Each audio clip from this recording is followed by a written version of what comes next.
ಹರೇ ಶ್ರೀನಿವಾಸ. ಏನು ಹೇಳಲಿ ತಂಗಿ ತಿಮ್ಮಯ್ಯನ ಪಾದವನು ಕಂಡೆ,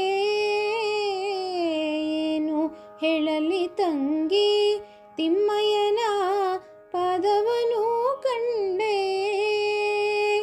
ಕನಸು ಕಂಡೇನೆ ಮನದಲ್ಲಿ ಕಳವಳಗೊಂಡೇನೆ, ಕನಸು ಕಂಡೇನೆ ಮನದಲ್ಲಿ ಕಳವಳಗೊಂಡೇನೆ, ಏನು ಹೇಳಲಿ ತಂಗಿ ತಿಮ್ಮಯ್ಯನ ಪಾದವನು ಕಂಡೆ, ಏನು ಹೇಳಲಿ ತಂಗಿ ತಿಮ್ಮಯ್ಯನ ಪಾದವನು ಕಂಡೆ. ಪೊನ್ನ ಕಡಗವನ್ನಿಟ್ಟು ತಿಮ್ಮಯ್ಯ